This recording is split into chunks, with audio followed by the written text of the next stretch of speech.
สบายดีพี่น้องวันนี้มาพบพ่อกั้นอยู่ไห้อยู่หน้าเด้อมาไทยหน้าหวานตะกาเนาะพี่น้องเนาะสมะเล็กเตกตักดีจ้าNo. Đi đâu? no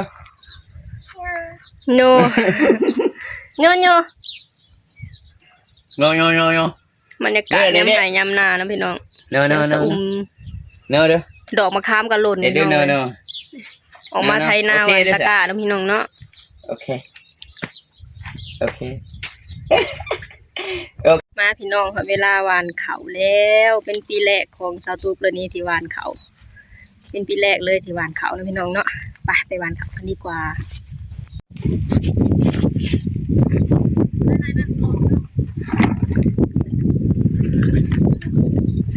หวานเขาแล้วพี่น้องเด้อมาหวานเขามาหวานป้าเป็นปีแรกที่หวานเขาแต่ก่อนไม่เคยหวานที่เชิญให้พ่อหวานให้นี้ใส่เป็นกระสอบเลยเนาะเป็นปะใส่เป็นกระสอบเขายังนะเป็นหัวว่าเขาสิหักเขาตัวเอามาแต่เขาหนูบอลนี่ตลาดถ่ายเลยบอก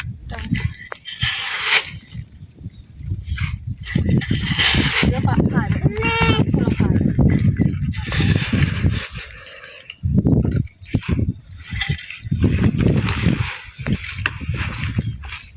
ต้องเบิ่งเม็ดเขาพี่น้อง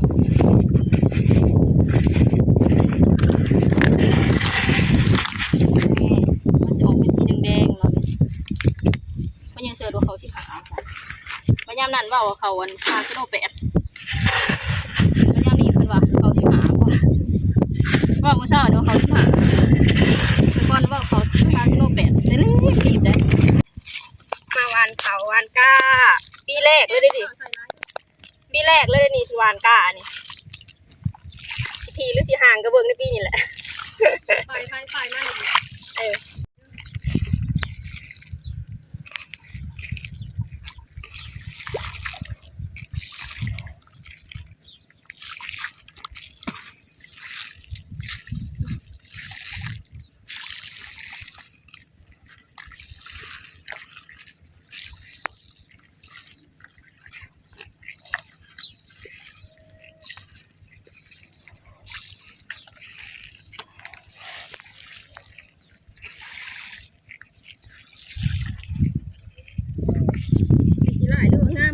เอาเบิร์นปีนี่บ่จะไปต่อด้วยจะมาต่อไปต่อมันต่อไปที่ห่างกระเบื้องเอาปีนี่แหละจะเป็นจังไหนที่เป็นกีบหรือว่าเป็นเข็มบ่แรกปีทำอิฐทีได้หวานก้าเดี๋ยวนี้แต่ก่อนก็ไม่หวานเสือหวานยังว่า2 ปีแล้วได้ผ่านได้ผ่านก็ไม่ได้นี่โอเคอยู่ดิต้องถาเบิ่งปีนี่เนาะตลาดผ่านมาแล้ว2 ปีทุกทางกับปีแรกพี่น้องมาเบิ่งกันว่าสิเป็นจังได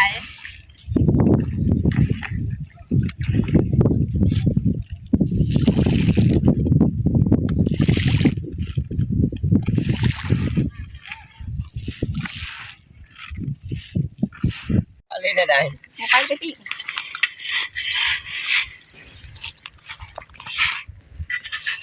เอา15น้ำดื้อบุไปมาทางที่2พี่น้องไป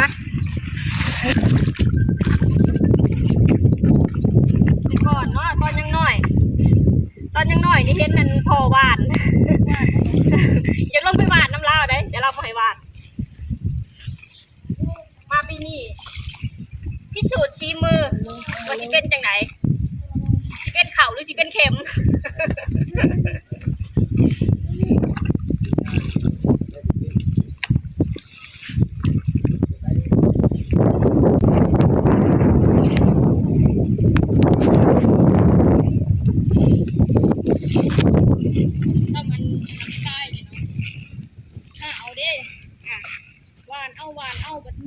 หวานมือที่2เจ็บก็ต้นแขน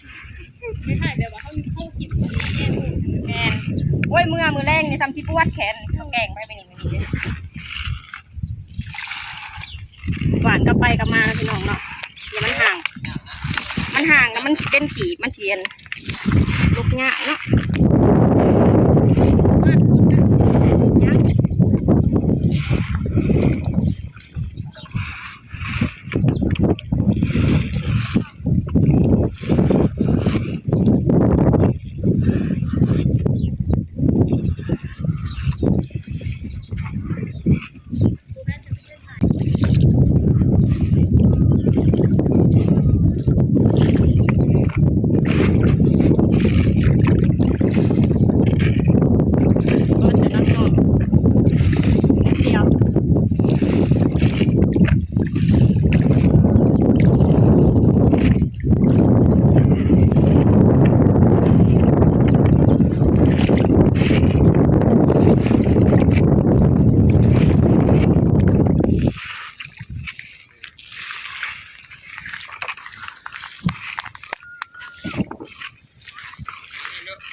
nghe bằng là mình nè đâu nghe bạn khẩu tên này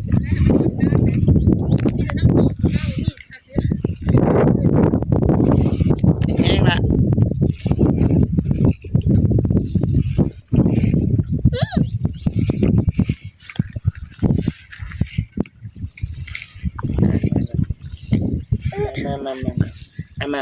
mà này cô con chuối chuốiเราอันนี้เป็นเขาขั้นใหม่เด้อพี่น้องหอมดีไม่พอเปลี่ยน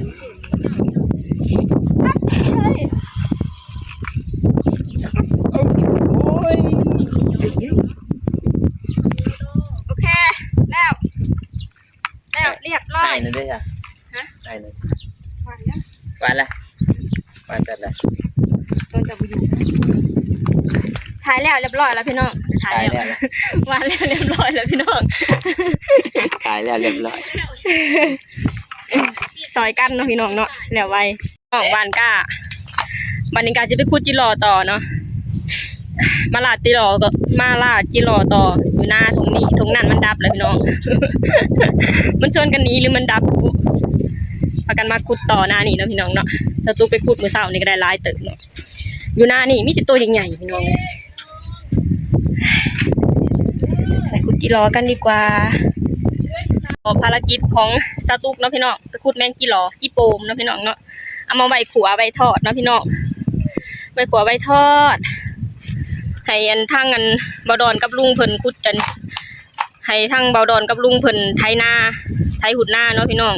สตูกับสลากก็ขึ้นไปขุดแมงจิรอเนาะพี่น้องเนาะเอามาขวายยามมื้อแรงพี่น้องดีกว่ามานั่งลิ้นโทรศัพท์ซื่อๆเนาะ เดี๋ยวสตูจะขอไป